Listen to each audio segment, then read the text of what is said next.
نظریہ ضرورت کے تحت اندھا قانون.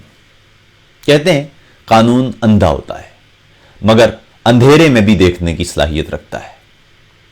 لیکن پاکستان میں قانون سب کچھ دیکھنے کے باوجود نہایت عمدگی سے دیکھا اندیکھا اور سنا انسنا کر دیتا ہے.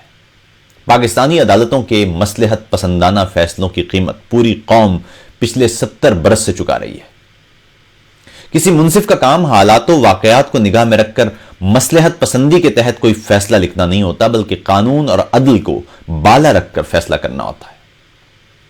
ہماری عدالتوں نے نظریہ ضرورت کے تحت جس طرح کی روایات قائم کی ہیں انہی کا اثر ہے کہ پاکستان میں کسی بھی ناجائز کام کو جائز قرار دینے کے لیے کوئی نہ کوئی عدالتی حکم نامہ یا عدالتی رولنگ یا کوئی نہ کوئی ماضی کا فیصلہ مل جاتا ہے اور سیاہ بھی سفید ہو جاتا ہے.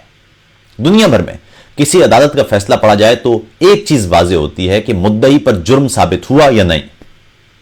مگر پاناما لیکس کے معاملے میں پاکستانی سپریم کورٹ کا فیصلہ دیکھیں تو نظر آتا ہے کہ عدالتی جج یہ کہنے کی کوشش کر رہے ہیں کہ تمام تر کوششوں کے باوجود چونکہ وزیر اعظم نواز شریف بے قصور ثابت نہیں ہوئے اس لیے تفتیش دوبارہ کی جائے گی. مگر اس سے زیادہ حیرت اس فیصلے پر عوامی رد عمل پر ہے جو ایک مرتبہ پھر ماضی کی طرح کسی ایسے فیصلے کے منتظر تھے جو عدل پر مبنی ہو, جو شاید یہ جاننا چاہتے تھے کہ ان کا منتخب وزیر اعظم مجرم ہے یا نہیں. حیرت اس بات کی ہے کہ ان میں سے تقریباً سبھی یہ جانتے تھے کہ ملکی عدالت سے فیصلہ عدل نہیں نظریہ ضرورت اور وسیع تر قومی مفاد کے تحت آتا ہے. عجیب بات یہ ہے کہ 70 برس سے ہر ایک ادارے نے اپنے اپنے تئیں ہر کوشش کر لی مگر عوام کی امید ہے کہ ٹوٹتی ہی نہیں. ابھی نواز شریف صاحب کی ایک پرانی ویڈیو دیکھنے کو ملی. یہ ویڈیو تب کی ہے جب نواز شریف صاحب اپوزیشن کے لیڈر تھے اور سابق وزیر اعظم یوسف رضا گیلانی کو چیف جسٹس افتخار چودھری لاحق ہوئے تھے. اس ویڈیو میں نواز شریف صاحب گیلانی صاحب کو اخلاقیات کا ایک اہم سبق سناتے ہوئے کہتے ہیں کہ گیلانی صاحب کو فوری طور پر اپنے عہدے سے مستعفی ہو جانا چاہیے کیونکہ اس سے ان کے عہدے کا وقار مجروح ہو رہا ہے.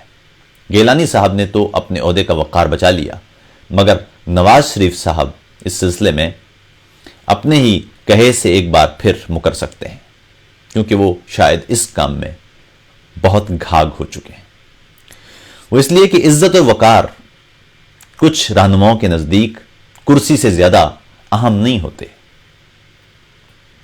حالانکہ یوسف رضا گیلانی اور نواز شریف کے معاملے میں فرق صرف اتنا ہے کہ ایک نے خط لکھنے سے انکار کیا تھا جبکہ دوسرے نے خط لکھوا کر منگوا لیا تھا.